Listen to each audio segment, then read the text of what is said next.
Hello everyone, and welcome back to our 5th episode of the Big Lake and Southern Railroad Buildout, home of the Little Signal Company. All aboard! In a previous episode, we jumped off the track and got on another line with 3D printing.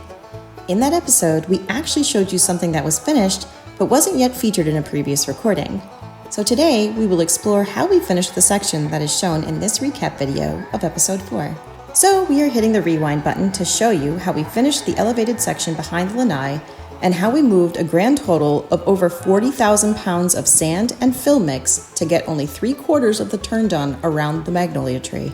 We showed how we expanded the wall along the lanai and, well, filling that was pretty easy. It just took a little muscle to move 2 yards of sand to fill that area. Once that was done, we had to plan for wiring of switches and signals. We decided to use landscape lighting wire hooked up to a 12-volt DC converter that is plugged into an outside wall outlet.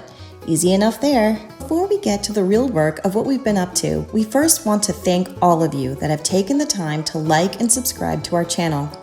We enjoy making these videos for you, and we hope that you are enjoying them equally as much. If you haven't subscribed yet and are new to the channel, please smash that subscribe button. Potential subscribers like you keep the engine fueled so that we can continue hauling these loads down the YouTube track straight to your PC. So take a moment and hit us up. We would really appreciate it.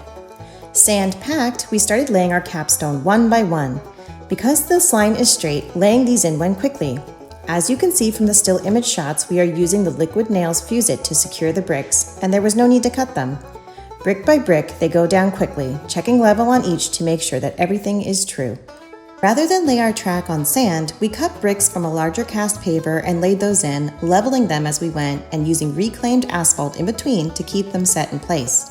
We snapped a chalk line and cut holes to secure the track in place using our previous technique found in episode 3. Each of these bricks was placed about 12 inches apart. Once that was complete, we rolled out some weed paper to help with controlling pesky things we had no interest in seeing on this part of the layout. We cut holes where the track would be attached to the brick, and then starting with the outside line, laid the track down true to the capstone that we had previously laid.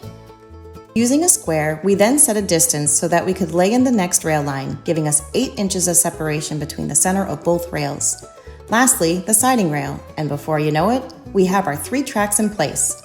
This is when we realized that, with a previously discussed smaller size switch, we had a crash into the tension wire of the cage screen. Oh no! In fact, if you watch this video carefully, at the end, you can see the engine turn really close on the back end towards that tension line. When we reversed the engine, that's when the crash occurred. If you want to learn how we dealt with that, check out episode 4. Now that we turned back the train schedule and revisited things that we skipped, we can move on to the new stuff. And boy, is there a lot. After laying all the track for the 2 main lines in the siding, we finished off the main wall structure on the side of the lanai opposite the magnolia tree.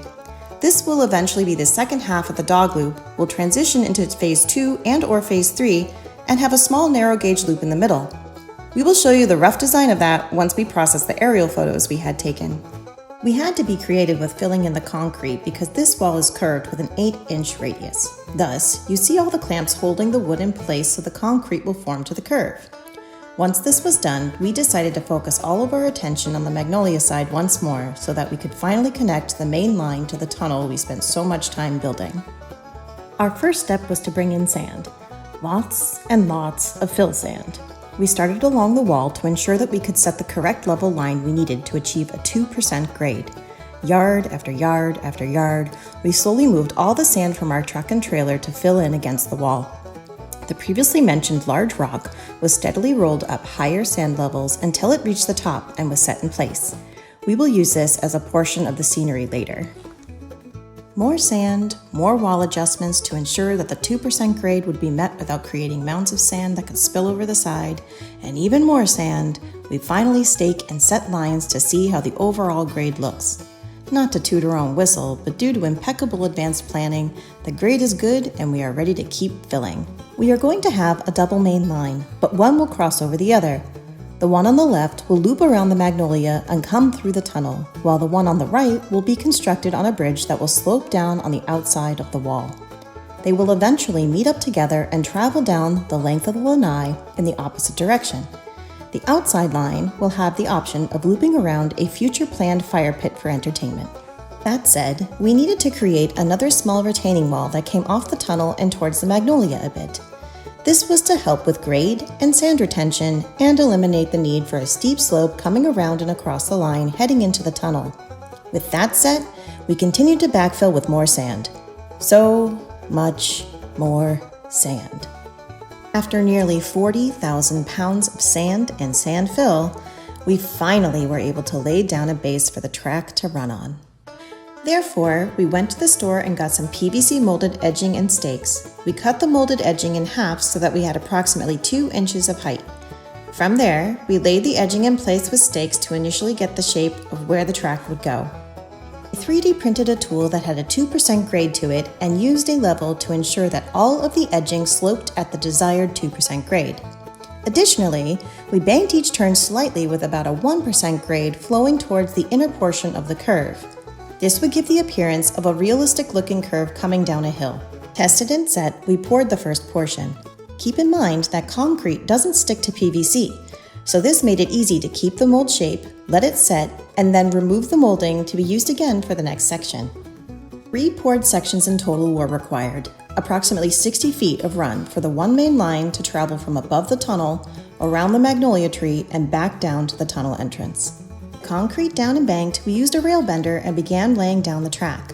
The rail bender we are borrowing from a friend is the Trainly dual rail bender. If you have not used one yet, you need to.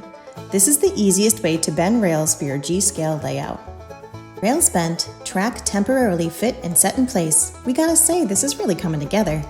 The curves worked out great, and once we were able to set all the grades in place, the concrete went in smoother than we originally expected. We even captured some video of the train being tested on the track.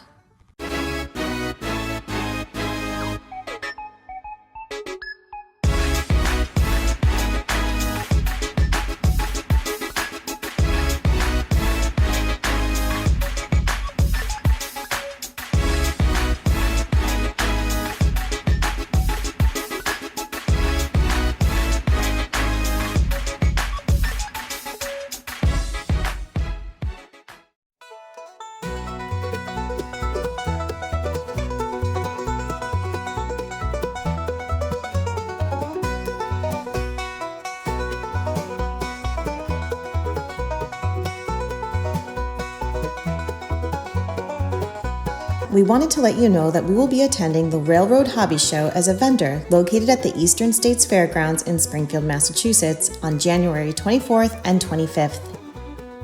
If you are in the area for that event, swing by and let us know what you think of the layout so far and ask us about our signals. We would be happy to talk shop. Until then,